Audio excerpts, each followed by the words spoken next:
আমি যেটাকে যেই মুহূর্তে ঠিক মনে করি ওটাকে ওই মুহূর্তে ওই কথাটা বলি। আমার কারো প্রতি কোনো চিরস্থায়ী বন্ধ।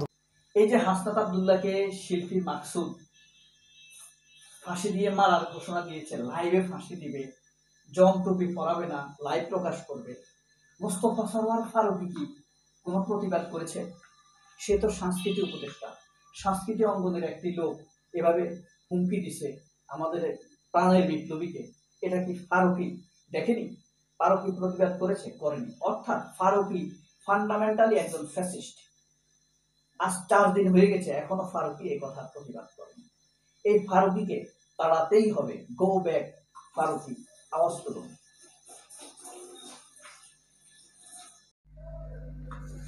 দুটি লাইন কবিতা বলি।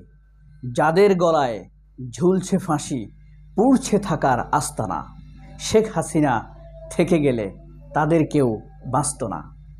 কথাটি কি বিশ্বাস হয়? এই যে হাসনাত আব্দুল্লাহ, নাহিদ, আসিফ, মাহফুজ আলম, এদের গলায় কি ফাঁসির দড়ি ঝুলছে না? মনে হয় যদি ফিরে আসে।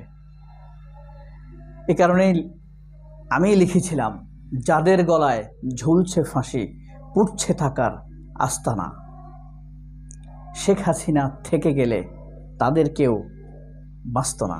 যদি থেকে যেত তাহলে সবাইকে ফাঁসি দেওয়া হতো, বা আবার যদি সুযোগ পায়, এটা হবে না।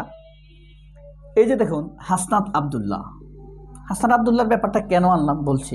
হাসনাত আব্দুল্লাহ একটি ফটোকার্ড শেয়ার করেছেন, ফাঁসির দড়ি এগিয়ে আসছে, এই মর্মে ফাঁসির দড়ি এগিয়ে আসছে একটি স্ট্যাটাস দিয়েছেন। এটা কিন্তু ব্যাপক ভাইরাল হয়েছে।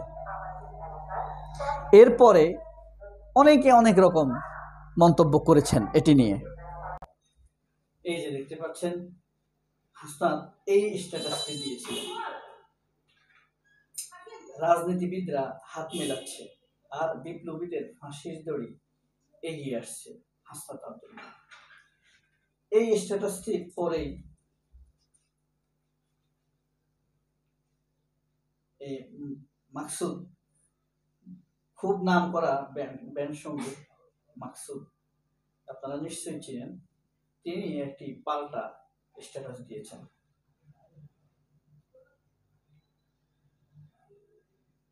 স্ট্যাটাসে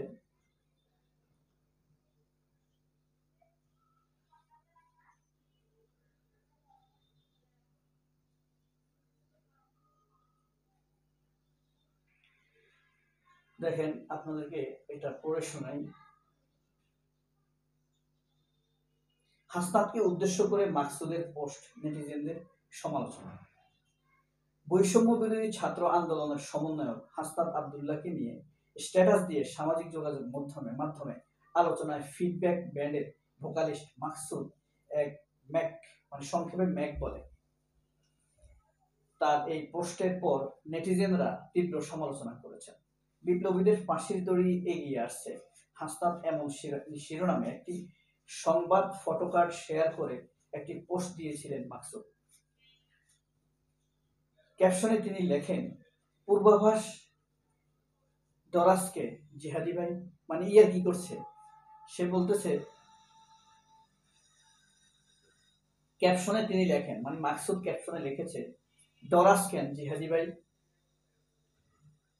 ফাঁসি তো খুবই মামুলি সহজ ব্যাপার, ফাঁসি হয় কারাগারের অভ্যন্তরে, কেউ স্বচক্ষে আজ অব্দি দেখে নাই। মাগা, তোদের ফাঁসি বা জবাব আমরা ফেসবুক বা ইউটিউবে সকল টিভি চ্যানেলে সরাসরি লাইভ আনসেন্সর্ড করবো ইনশাল্লাহ, মানে লাইভ দেখাবে ফাঁসি ধরে।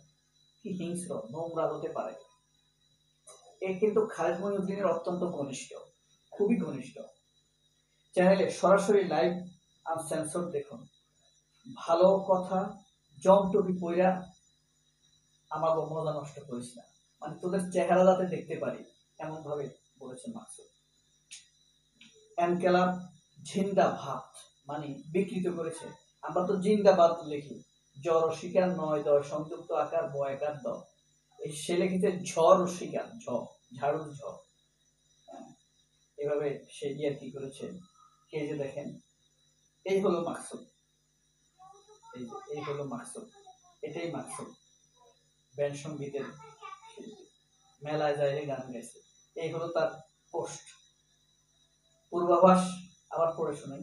পূর্বাভাস টরাস কেন জিহাদি ভাই, ফাঁসি তো খুবই মামুলি ব্যাপার, তা হয় কারাগারে অভ্যন্তরে, কেউ সচক্ষে তা আজ অব্দি দেখে নেয়। জাগর, তোদের ফাঁসি জবাহ আমরা ফেসবুকে, ইউটিউবে, সকল টিভি চ্যানেলে সরাসরি লাইভ আনসেন্সর দেখুন ইনশাল্লাহ। ভালো কথা, জমটপি পরে আমাদের মজাটা নষ্ট করিস না। এই মাকসুদরা, খালেদ মহিউদ্দিনরা এভাবে এতটাই হিংস্র। ধরেন খালেদ মহিউদ্দিনের বয়স 50, মাকসুদের বয়স এই 52, একটু বেশি হবে। এরা যত বয়সী হোক, এরা হিংস্র কুকুরের মতো। এদের জিহ্বাটা নরম, জিহ্বা দিয়ে খাবারটা নেয়, আর হিংস্র ধারালো দাঁত দিয়ে চিবিয়ে চিবিয়ে খায়। সেই হিংস্র কুকুরের মতো ধারালো দাঁত দেখা যায় না। এরাই হলো মাকসুদ, এরাই খালিদ মহিউদ্দিন। এই যে দেখলেন হাসনাতকে নিয়ে যে মন্তব্যটি মাকসুদ করেছে, এই মন্তব্যের পক্ষে কয়জন সুশীল প্রতিবাদ করেছে, কয়জন সাংবাদিক প্রতিবাদ করেছে দেখেছেন? অথচ এইসব সাংবাদিকরা, আমার কাছে স্ক্রিনশট আছে, এইসব সাংবাদিকরা শেখ হাসিনার ছবি শেয়ার করত, পুতুলের ছবি শেয়ার করত। মোস্তফা সরওয়ার ফারুকী কি মাকসুদের এই মন্তব্যের প্রতিবাদ করেছে? সে তো সংস্কৃতি মন্ত্রী, এই মাকসুদ তো সংস্কৃতি অঙ্গনের লোক, ওই মোস্তফা সরওয়ার ফারুকী তো করলো না। এটাই হলো তাদের রসুনের, কি বলে, রসুনের ফাঁসা এক জায়গায়। ফারুকী একটি প্রতিবাদ কিন্তু করতে পারে। তবে হাসনাত যে স্ট্যাটাসটা দিয়েছে, এটি আসলে ভয় পেয়ে দেয়নি। হাসনাত আব্দুল্লাহ এই স্ট্যাটাসটি দিয়েছেন যে রাজনীতিবিদরা বেইমানি করছে, আওয়ামী লীগের সাথে অনেকে হাত মেলাচ্ছে, নরম সুরে কথা বলছে। অনেকে বলছে আওয়ামী লীগকে ক্ষমা করে দিয়েছি, অনেকে বলছে ফ্যাসিস্ট বলতে রাজি নয়, এবং এরা কথা বলছে জার্মান ভাব দেখাচ্ছে, মানে নিজেরা খুব জার্মান। কেউ দেখাচ্ছে সে খুব ইমানদার, আর কেউ দেখাচ্ছে খুব জার্মানি মন মানসিকতা দেখাচ্ছে যে ক্ষমার উদার দৃষ্টিতে দেখতে হবে। অথচ জার্মানি কিন্তু নাৎসি বাহিনী নিষিদ্ধ হয়েছিল গণহত্যা এবং খুনের দায়ে, ধর্ষণের দায়ে। কিন্তু ফখরুল সেটা মনে করতে চান না। ফখরুল শেখ হাসিনাকে ক্ষমা করে দিতে চান, শফিকুর রহমানও ক্ষমা করে দিতে চান। আমি জানি না শফিকুর রহমান বা ফখরুলদের মানসিকতা দলের মানসিকতা কিনা। তাহলে মানুষের কাছে এরা প্রাসঙ্গিকতা হারাবে, গ্রহণযোগ্যতা হারাবে নিশ্চিতভাবে, কোনো সন্দেহ নেই। কারণ এই আন্দোলনে কোটি কোটি মানুষের সমর্থন ছিল, ভালোবাসা ছিল, রক্ত ছিল, হাজার হাজার জীবন ছিল। ছোটখাটো আহত হয়েছে লক্ষাধিক, হাসপাতালে ভর্তি হয়েছে 40,000, এখনো আছে 22,000।